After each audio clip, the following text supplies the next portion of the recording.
Good afternoon, all. I'll just share my screen with you and we can make a start.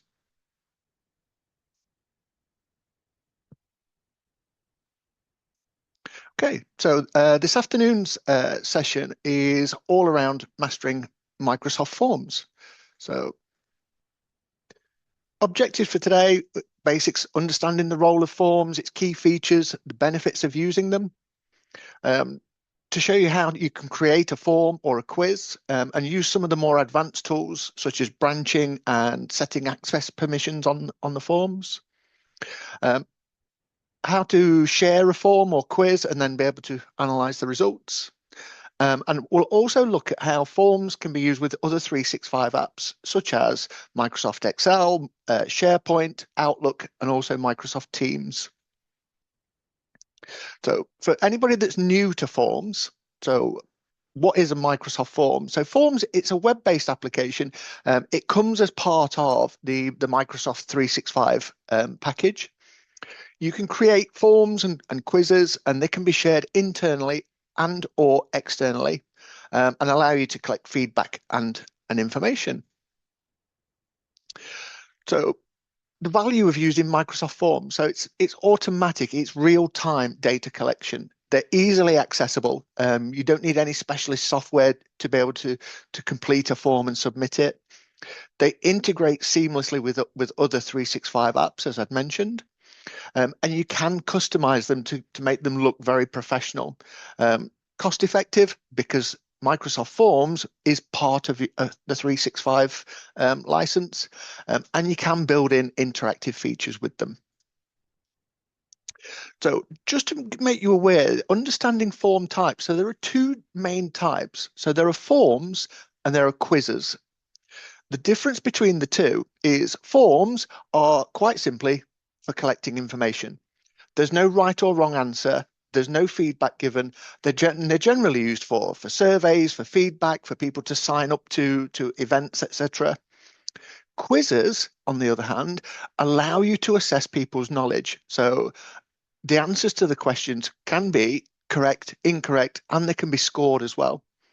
You can optionally give feedback on answers, so they can be used for knowledge assessments or knowledge checks as against just collecting information. So some examples of where you can use Microsoft Forms. So RSVPs to events, satisfaction and feedback surveys, employee engagement or ideas, requests, post-training assessment, pre-training requirement assessments. So during the demo, what I will go through is creating and sharing a basic form, how we can analyze responses, using some of the more advanced tools.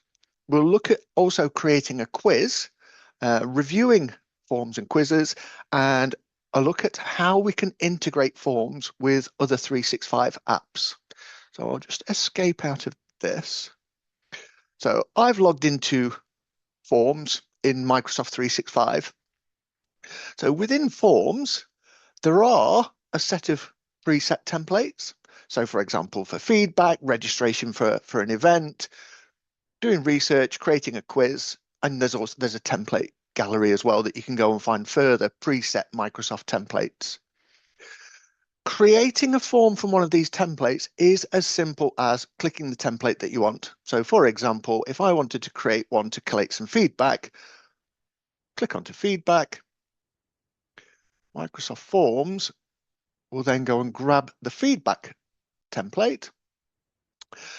And on this left-hand side, I've got options for feedback. So an employee satisfaction, a post-event feedback, customer satisfaction, manager feedback. So if I wanted, let's say, an employee satisfaction survey, I can select that option. Microsoft Forms creates me a form with a whole range of preset questions. All of these are editable, but it gives me a starting point for, in this case, an employee satisfaction survey. Okay.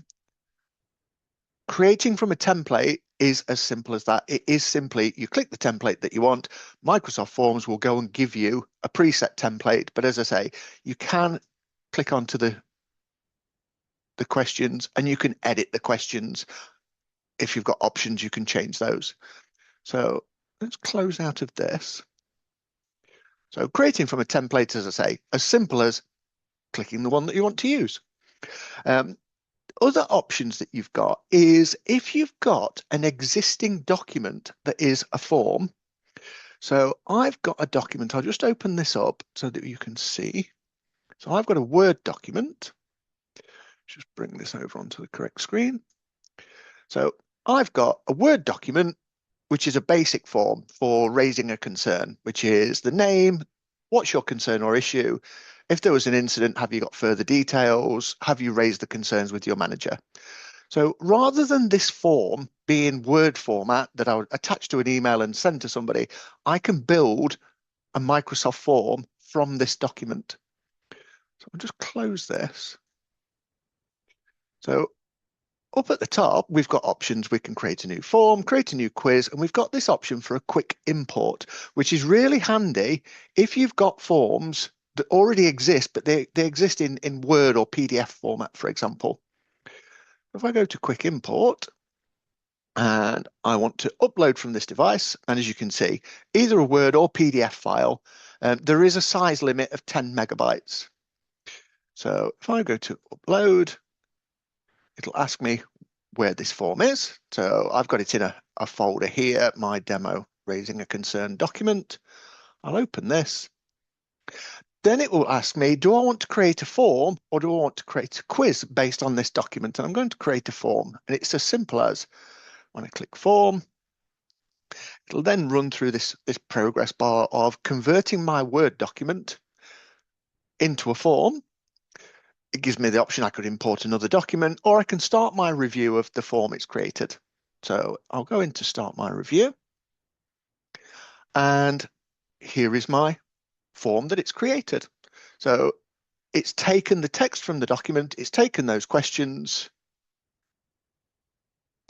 and it's even collated, this is a yes, no question, and it's generated my form.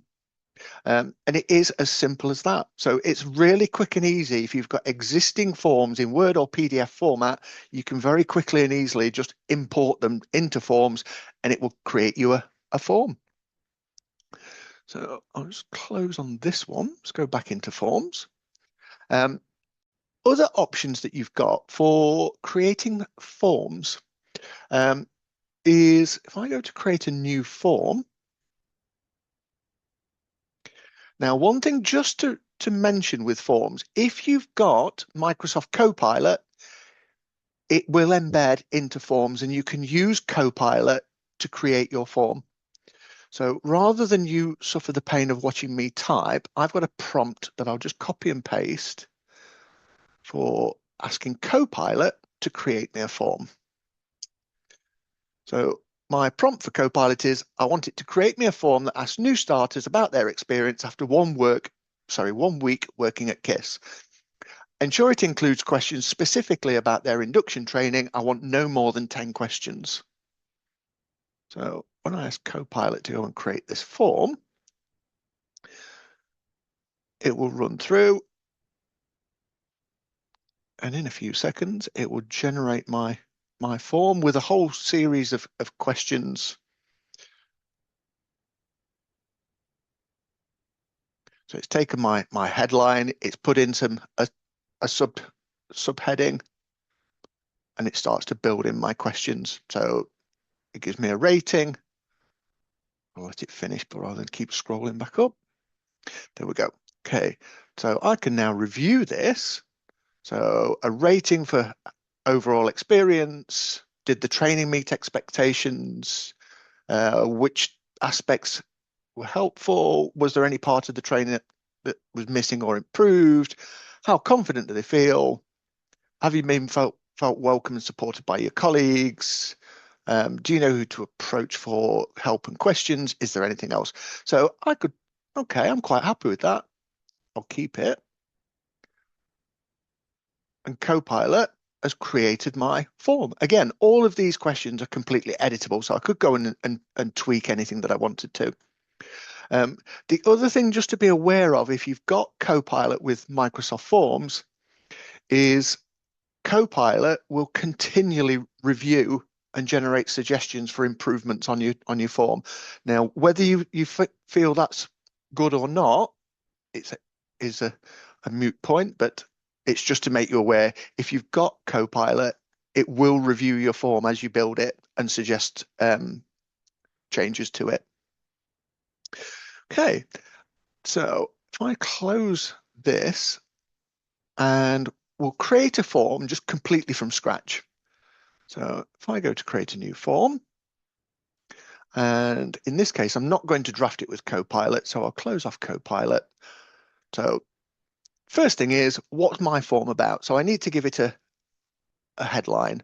Again, I'll just copy and paste these details in rather than having to type them all. So my headline, I'm going to manually create that one. So my headline for my form is the feedback on your first week at Kiss.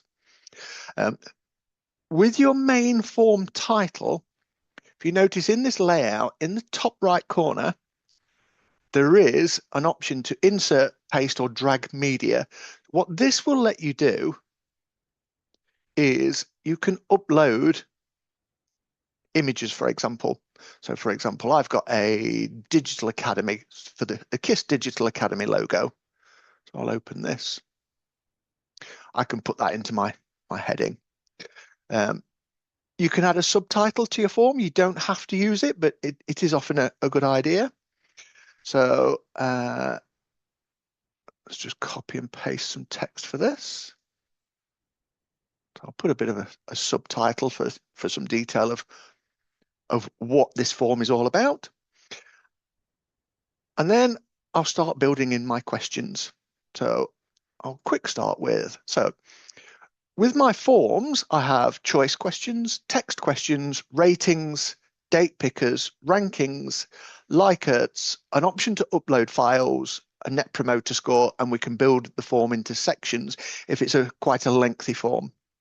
So in this case, I'm going to start with a text question, and it's just simply your name. So my question is simply name. One of the questions that came in previously was, how can you add images into the form that aren't just in the form header? And the answer is, in your question, over on the right-hand side, you've also got the option that you can add images to your questions. So if you've got something that sort of further explains your question, you can put an image of it into the actual question box. So text-based questions, just for information, the maximum limit for text-based questions is 4,000 characters. And just below this, with a text-based question, you've got this option to say, is this a long answer? And it just toggles on and off. Toggling long answer on doesn't give you any more characters. What it does do, though, if you notice, if I turn this off, turning it on to long answer just means that the text box for the people filling it in will expand as they type if you've selected long answer. If you don't, it will still let them enter 4,000 characters, but the box doesn't expand to display all of it. So I'll switch it on to, actually, I'll turn that off. Is it required? Again, it toggles on and off. And if we set this as required, the person completing the form cannot submit the form without filling out this question. And down in the bottom corner, as with everything Microsoft 365, we've got 3 dots for more settings. So with our text, we can have a subtitle. So we could put in a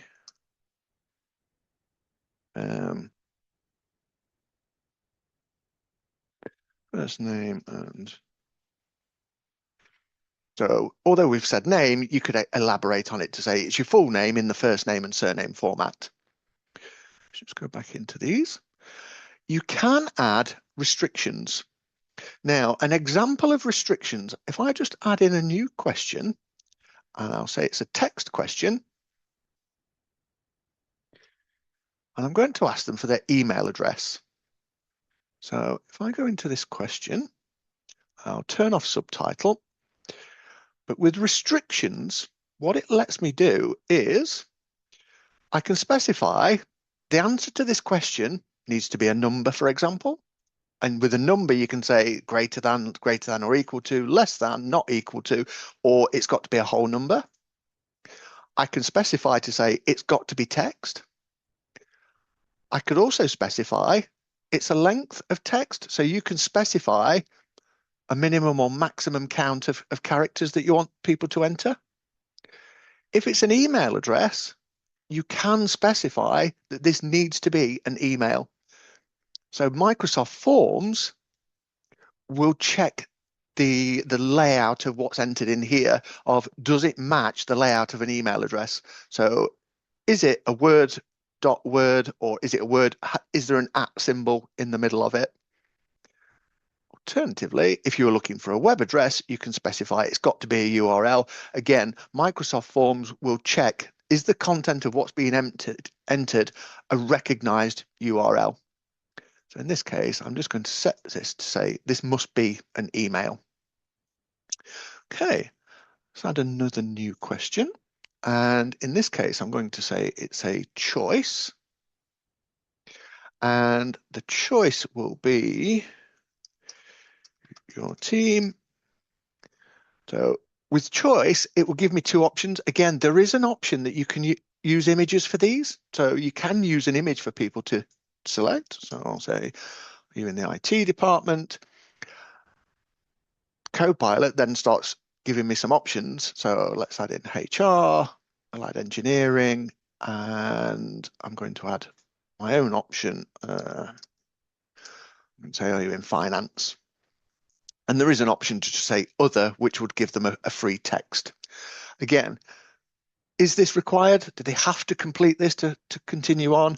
And with choices, there's also the option of, do you want them to be able to select multiple answers? In this case, I'm going to say no, because they can only be in one team.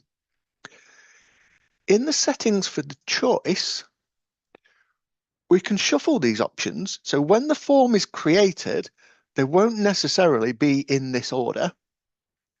Do I want it to show in a drop down?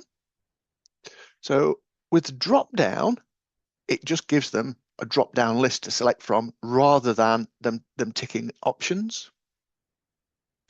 We can add subtitles, and branching we'll come back to. So drop down just toggles on and off. So it either goes from a selection or a drop down list. So let's add another new question. And in this one, I'm going to add in a rating. So for my rating, I'll just copy and paste this.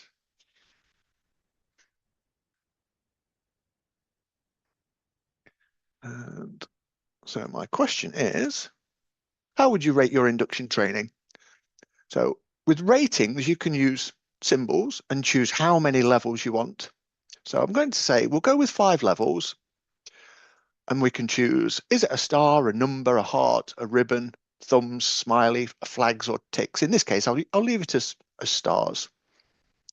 So I want them to rate it between 1 and 5 stars. Again, we can choose whether or not it's required or not. And if I go in the settings for a rating, again, we can add a subtitle, but you can also add labels. So labels, if I open this up, lets you specify how this rating starts. So 1 star, I'm going to say is poor, 5 stars is excellent. Okay, so we've added a rating. I'm going to add another question. So we've added a rating. I'll add a ranking. So with ranking, I'm going to just copy this question. Bear with me. So then ask them to rank these. Which of these was the most? So so was it induction training,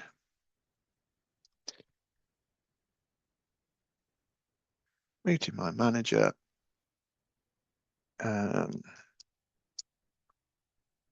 meeting the team. And if I just go into the settings for this question, the only option here is I can shuffle them round, and it just randomizes them. Again, we can specify whether or not this is required or not. So let's add another question. And for this, I'm going to use a Likert. So the Likert is generally used to gauge opinion on a particular statement. So let me copy my question. So mine is going to be asking them to rate on statements. So oops, paste this in. So rate the following statements about your team. So I want to know, let's copy. So statement 1 is my manager is approachable. Statement 2, oops, bear with me. And the second statement is my team made me feel welcome. And as you can see, you can add more statements in. If I just go into the 3 dots for this, again, we can add a subtitle, we can add branching. So, and they would just simply choose, and you don't have to have options. So we could edit these just to say, I want to rate this between 1 and 5. I'll just overtype these. 3, 4, and 5. Okay. Let's add another type of question. So the other type is we've also got the option that you can ask people to upload a file.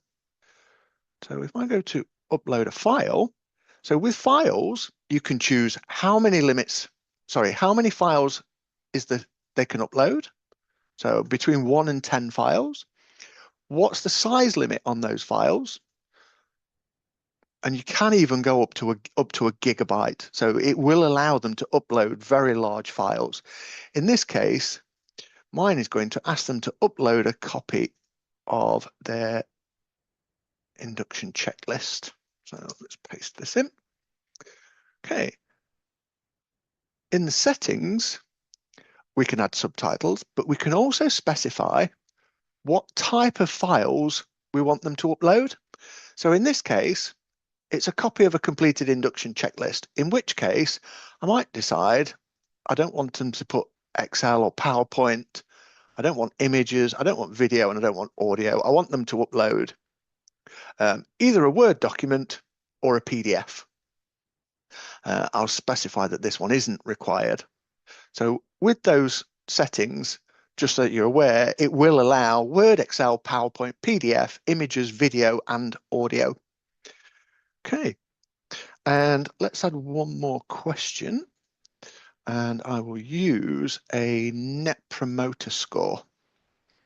So my question is going to be, let's just copy this. So based on their first week, how likely are they to recommend Quiss as a workplace? So, and you can change these, not at all likely, extremely likely. So you can edit those. With the Likert, it is just simply, you can add a subtitle, you can add branching. Okay, so I've built up my form. If you then wanted to add another question in here, so what I haven't put in here is the date that they're completing this form. So if I go down to the bottom, I'll add a new question, and I'm going to choose a date, and the date is just date. If you notice, with dates, it prompts them to input the date in the format of DD, MM, YYY. Just for information, it gets the date format from the date format that you've set in your browser. So if the date format in your browser is set as English US, it will swap the day and month around. So if you do find you're using forms and the date format it's prompting for is in an American format, change the setting in your browser. Now, obviously, I don't want the date to be the last question. So with dates, I'll just go into the settings again. I can add subtitles, I can add branching, there's nothing else. But here, I can move this question up. So I can move this question back up through my form to wherever I want it. So I'm going to add the date as the second question in my form. Okay. And as you can see, Copilot's continually generating suggestions. So now I've created my form. If I decided, actually, I don't want this standard Microsoft Forms layout. So just above my form, we've got this style option. So in here, within our styles, it's split into two parts. So we've got different layouts, and if you click on any of them, it will apply it instantly so that you can get a preview of it. So we've got some preset layouts. And if you notice, for some of them, where I put that Digital Academy logo just up in the header, if I swap to this layout, there is no option for images on some of these. So if you did want, for example, a company logo in the header, use this simple form. Now, other options that you've got with this is, as well as your layout styles, there's also a whole raft of different, either suggested, and it's using this, or customized. So if I just expand these out so that we can see a few of these examples. So at the moment, it's using this gradient blue-green, which is the default. If I change it to bright blue, it instantly displays it. The sort of swirl effect in the background is inbuilt into Microsoft Forms. So if you use one of these solid colors, these sort of swirls in the background are preset. I scroll down, there are some that are even put my teeth in and try again, animated. I close this style so you can see. So in this case, the clouds move in the background. I go back into the style. There's some with office images in the background, and there's a whole range of these. And if I swap around the style of the form, so for some of them, it duplicates the image and puts it into the background. So as you can see, some it puts the image in the actual body of the form, others it sits as the background of it. You can even add background music into your form as well. Now, I'm going to customize this. So with customized, as you can see, we've got all of these preset ones, but you can create your own. And all you need is an image. So if I go to a customized theme, so you can either upload an image or you can customize the color. So by entering a hex number in there. So for Kiss, for example, our standard color is 50164A. So I go back and I can apply this customized theme. It still leaves the swirls, etc., but it's using the Kiss corporate color. Now, if I go back in and edit this, the other option is that you can upload your own image into the background. So I've got a couple of examples that I can show you. So I'm going to upload an image. You can either do an image search on the web, you can go to OneDrive, or you can just upload them. So I've got a few different images here that I've prepared. So this Kiss background, just for information, to create this, I just created it in PowerPoint and exported it as a picture. So it was literally just fill the entire slide with the Kiss color and add a gradient fill. So if I select this one and open it, and if I go back, I want to add my image. I just go back out of here. I can go back Let me go back. I just want to get rid of this styles. So it's now just used that image as my background. So with the gradient fill, I'll go back into style and I'll customize this again because I've got an alternative one. So I'll delete this image and I'll go and upload another one because I've got one with the Quiss logo in it. So I'll open this. Let's just back out of here, close this. Now, doesn't look brilliant with the form in this layout. So if I go back into style, change it. So with this, you can then have your corporate logo in the corner and the form in this layout. So it works well with some, not so well with others. So depending on your layout, but yeah, with this, again, all I did, I just created it in PowerPoint. I used that original fill, dropped the Quiss logo in, exported that slide as an image, and I can then use it in my form. Okay. Other things that we've got, so they're all in the style. So you've got different layouts. You can use the suggested, or you can customize your own background. Other things that we would perhaps want to look at before we send our form out for filling in is in the settings. So really important one, who can fill in this form? So anyone can respond will allow you to send this form to anybody externally. Or in this case, only people within Quiss Technology can respond. There is the option to record the person's name. This works if it's internal because it relies them to be signed in to Quiss Technology. So it would record their username. Do you only want to allow one response per person? So you can stop people from submitting multiple responses to your form. And you can limit it to say only specific people can respond. Other options for our responses. We're going to accept responses. You can set a start date and an end date to say this form is only available within this time window. And you'd probably put that on the detail. You can also set a time duration. So with this, it's in minutes, but you could say, okay, I'm only going to give you 15 minutes to complete this form.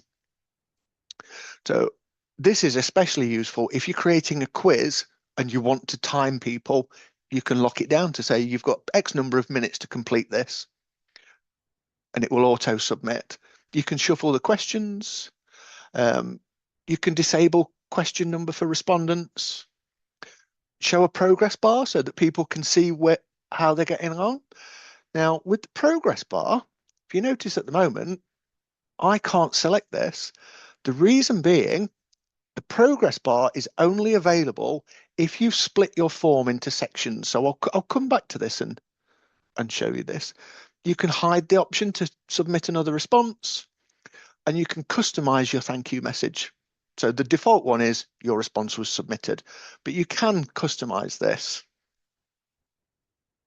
Oops.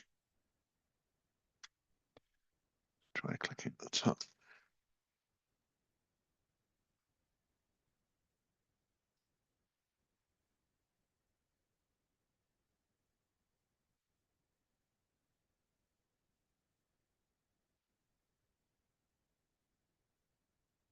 Okay. Do you want respondents to be able to save their responses? And do you want to allow them to edit their responses? So with this, if they save their response, they would be able to reopen this form and edit their responses. Do you want to redirect the edit link to a response page? Response receipts. Do you want to allow receipt of responses after they've submitted? And one of the questions that somebody had asked is, can you be notified by email when somebody submits a form? And the answer is yes. So you can get an email notification of each response and you would just put in the group or email address of where you want that response to be sent to. So the response doesn't have to be sent to the person that creates the form. So you can create the form on behalf of somebody else. The response can go to them. Okay. Let's close our settings. If you want to preview it before you send it, just click preview. And it does give you the option that you can view either on a computer or what would it look like on a mobile device. And it will let you click through your form to review it. Just back out of here. Once you're ready, go to collect your responses. You can copy the link, you can send it via email, or you can message people by Teams. Very often, I'd normally advise, if you're going to copy the link, I do advise clicking that shortened URL. Again, from here, you can choose who can respond. Are we going to record the name of the person? So I can copy this link, I can paste it into an email and send it off. What I will do though is I will just add a new tab and I'll paste that link in. So here's my form. Something just for information, we often get asked, can you remove this? And the answer is unfortunately no. It will show that it's been built in Microsoft Forms. We can, so fill in my form. I'll say today.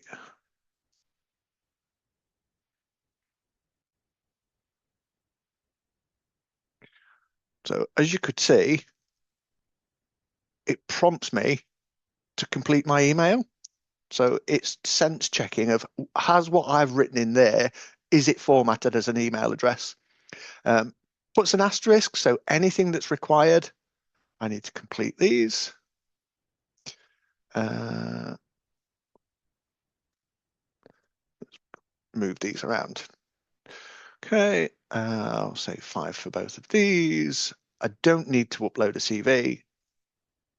Once I've finished, I submit it. And here's my custom message for thank you for completing the form. So if I go back to my form, it then tells me in my form, I've got one response so far. So if I come into here and I can then see there's one response and I can review the details. I can check individual results, or I can open these results in Excel to review them.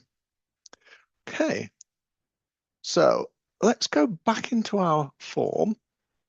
So where I'd mentioned about the progress bar. So with this is, I might want to add in sections. So I want to split it into separate sections. So if I add a new question, I'm going to say section, and I'll just name it section 2. And what I can do with my questions is I can move questions. So I've got a couple of questions. I've accidentally just edit that question. So now I've added a couple of sections in.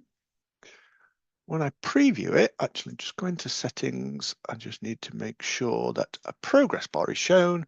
When I go to preview and start it, it then gives me, as I go through and fill it in, it tells me I'm on page 1 of 2. So each section, it shows it as a separate page. Okay, let's just go back. Other things that you can do with your questions is you can add what's called branching. So if I use this, your team, in the 3 dots for the settings, you can add branching.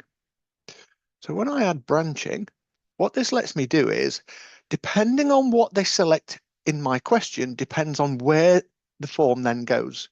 So for example, I might say, if they're in IT, it might be IT don't have induction training. So if they select IT, I might say, actually, they'll jump to question 6. All of the others, they'll go on to the next question. If I go back, set my branching and preview it. So I fill out my details. If I choose IT, it goes on to the next. It completely misses it doesn't say it's going to jump to question 6, it says it's question 5. But as you can see, so with branching, if your form is quite complex, you can use branching to get it to skip certain areas or jump to different sections or questions. Okay, let's just jump back into forms. So that's building my form. Go back into forms. Building a quiz, I won't go through the whole thing, but building a quiz, the difference with it is, let's just close this. I add in a choice, for example. So with the quiz, you can assign points to it. I add another option. So I'll just call these A, B, and C. You can put a message in for people that choose it. So if somebody chooses C, if I click on the little speech bubble, I can give them a message, for example, to say, sorry, that's not correct, and ask them to select a different one. We can choose whether or not it's a mathematical question. Can they choose multiple answers? Is it required? And if I go into the 3 dots, I can shuffle the options. I can add a drop down. I can add branching. So this is the main difference between a quiz and a form, is that you can assign points to questions and specify which is the correct and the incorrect option. Okay, let's go back to forms. So other things that we can do within forms. So create a form, create a quiz. We can use templates. Navigating around will have, by default, it shows you your recent forms. You then have my forms. So my forms are forms that you have created. And what I've done here is I've created some collections. So I've got 2 forms in a forms demo. Quiss internal, we use forms an awful lot. There are 34 forms in here. So using these collections lets you organize your forms when you're creating a lot of them. Filled forms, forms that I've filled in recently. Forms that are shared with me are forms that other people have created and they've made me a co-owner of them. So as you can see, this was made by Craig Bradshaw, Rebecca Whale, Sabrina Griffin. So other people within Quiss can create forms and they can share them with me.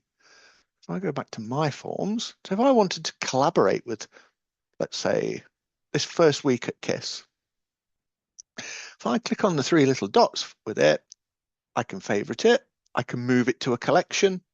I could delete it if I wanted to get rid of it completely. So if I open this up, what it will let me do is up in the top right corner in the 3 dots, I can collaborate or duplicate. So if I go into here, adding collaborators, I would just simply, if I wanted to share this with another member of training at Quiss, I can copy it. So in this case, anybody with a 365 account, people within Quiss or specific people, and I just send them a link to it and it will appear in their shared. I can also share it as a template. So I can create a link to duplicate this rather than having to rebuild the whole thing over again. Okay, so that's building our forms. We can share forms with other people within the organization.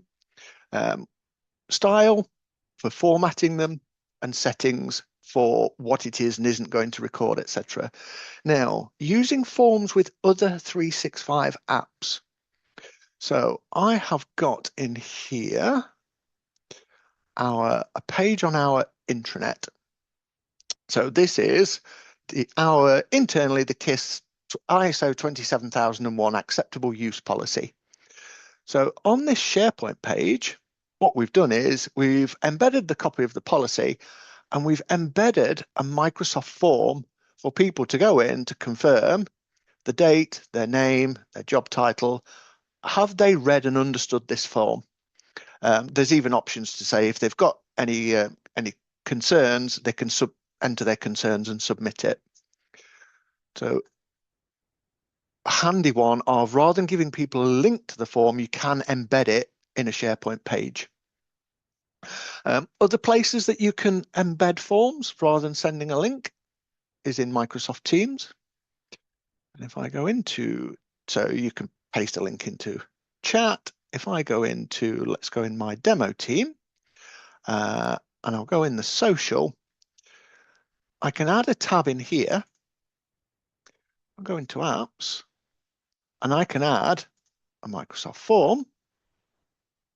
So do I want to create a new form, or I can add an existing form? So it might be, I'm going to add this feedback form into here. I won't post to the channel. I can save this, and I can embed a form into a Teams channel. Other things that we've got is within Outlook. So if I just quickly create a new email, under Insert in Outlook, there is the option that you can add a poll, which is basically a Microsoft form. So, and you can build questions into the body of an email. Okay, and then the final one for 365 apps is linking it together with Power Automate. So with Power Automate, I'll just show you an example rather than going through how do you build a flow, but I've got an example here of our HR policy, the dress code and appearance policy. So with Power Automate, you can get it to monitor to say, when a form response is submitted, it will get the response details. It will add the response details from the form into an Excel spreadsheet that's stored in SharePoint. And then it will send an email to Rita Crawshaw, who's our head of HR, to confirm this policy confirmation, this person has read this policy, so that they've got both an email and a log in Excel to show that somebody they've read and understood that particular policy. Okay, let's just close Power Automate. One of the other questions that I was asked is what's new in Microsoft Forms? And one of the latest things is Microsoft Forms is now embedded into Excel. So within Excel, in the desktop app, if you go to the Insert tab, there is now Forms, and you can create a new form. Now, I created one previously, so I'll just go in and edit it.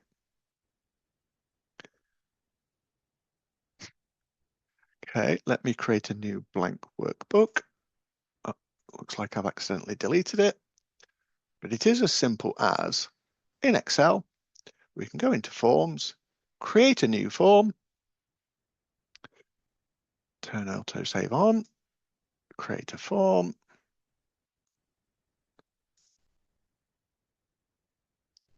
So create my form. In a few seconds, Forms will open up.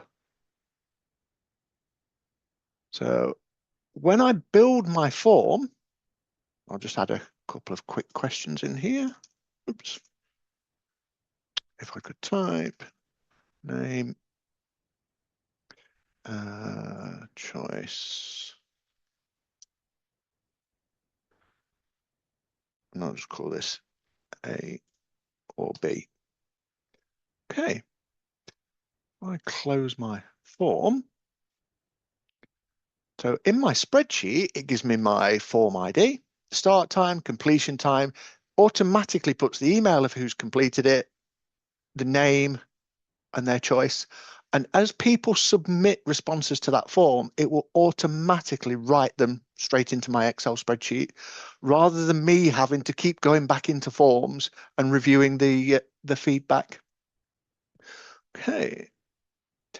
One other question that I was asked was around forms, and somebody had asked, can you set up forms so that different sections of the form can be filled out by different people? Now, you can, but you would have to use probably something like Power Automate to do it, because Microsoft Forms are designed to be completed by one person. But what you could do is create a Power Automate flow that, depending on what somebody chooses in one of the questions, whether or not it triggers a link to be sent to somebody else to a second form. So you could have form part A, form part B, form part C. If somebody selected IT for one of the questions, your Power Automate flow would then say, okay, form part B is now going to be emailed to whoever's in the IT team. But branching just moves it to another question in the same form, rather than allowing a different person to fill out the form. Okay, that is pretty much Microsoft Forms. Is there any questions that have come in as we've been going through? Yes, there is. Thank you, James. That was great. I've got making all sorts of notes at this end, and I've had a couple of texts from Claire, so I know she's doing the same. Right. In from Chris, can you change the colour of the font in the form? That's a good question. No, as far as I know, it is the colour of the actual font in the questions is just fixed. Okay, thank you very much. And then uh, Alexandra Robinson, and apology, you may have done this. I had to step away just for a moment. Can you show us how to save a form as a template, please? Yes. So if I go into my form settings and collaborate or duplicate, and we can share as a template. So if I get a link to duplicate, so at the moment, anybody with this link can duplicate the form. And just simply copy this. I would paste it into an email, for example, and send it to somebody, or I could even paste it as a link in a document or on a SharePoint page. Anybody then that clicks it, it will create them an exact copy of this original form. Wonderful. Thank you very much. That's really helpful. And then another question, probably somebody who just missed the first part where you imported a file. Could you possibly just demonstrate that again, Yeah, please? absolutely. So if I go back to forms, so if you've got a Word document or a PDF for a form, and actually I'll just quickly open it just so that you can see the format that it's in.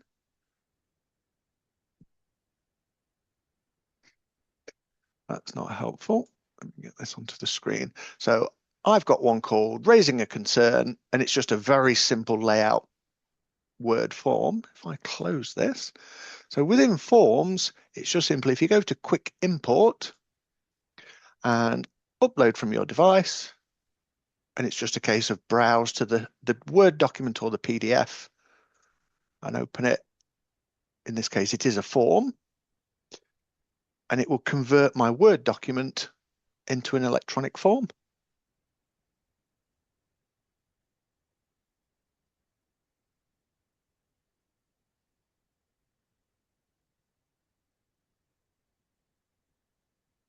As it decides to do it much more slowly than it did the first time around. Yes, I was thinking exactly the same.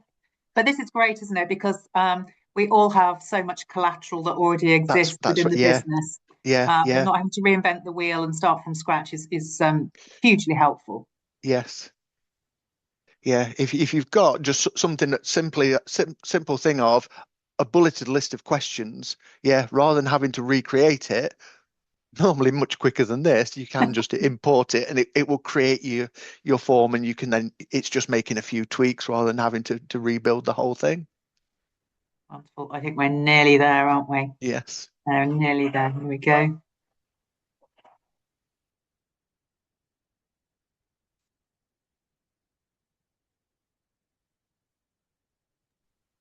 As we would say, this is the joy of live television. Yes. But I think we get the point, don't we? We know Yes. that it If I worked the close first that, time. There we go. in true Blue Peter style, here's one I created earlier. And this is the form that it created out of that Word document. Fantastic. Thank you very much. I think so. Comment coming back is I've tried that a few times, but it just adds all the text into one question. Any thoughts on what might be going wrong there? It could be, if I reopen my document, it could be down to the document. If I just go show hide.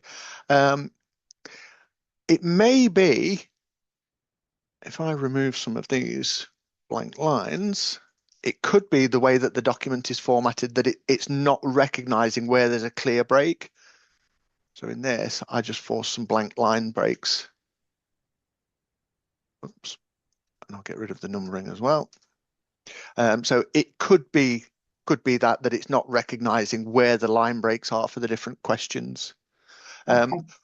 One that could cause that is if it's a PDF, if the PDF is a scan of a document, it would probably read it all as one piece of text rather than being separate lines of text. Yeah, it's not picking up the formatting in the same way then, That's is it. it? Yeah. Yeah.